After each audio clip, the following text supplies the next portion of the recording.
Hello guys, in this video I am going to show you how to save a job offer for later if you are interested in it and you would like to find it later on the shine.com application.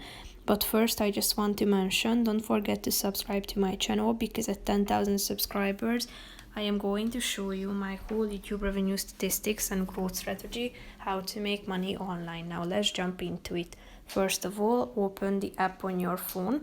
Tap on the jobs button down below, which is the second option. After that, you should type in the kind of job you are looking for, and then you can narrow down your search by applying filters at the top, such as experience, location, salary, and other features.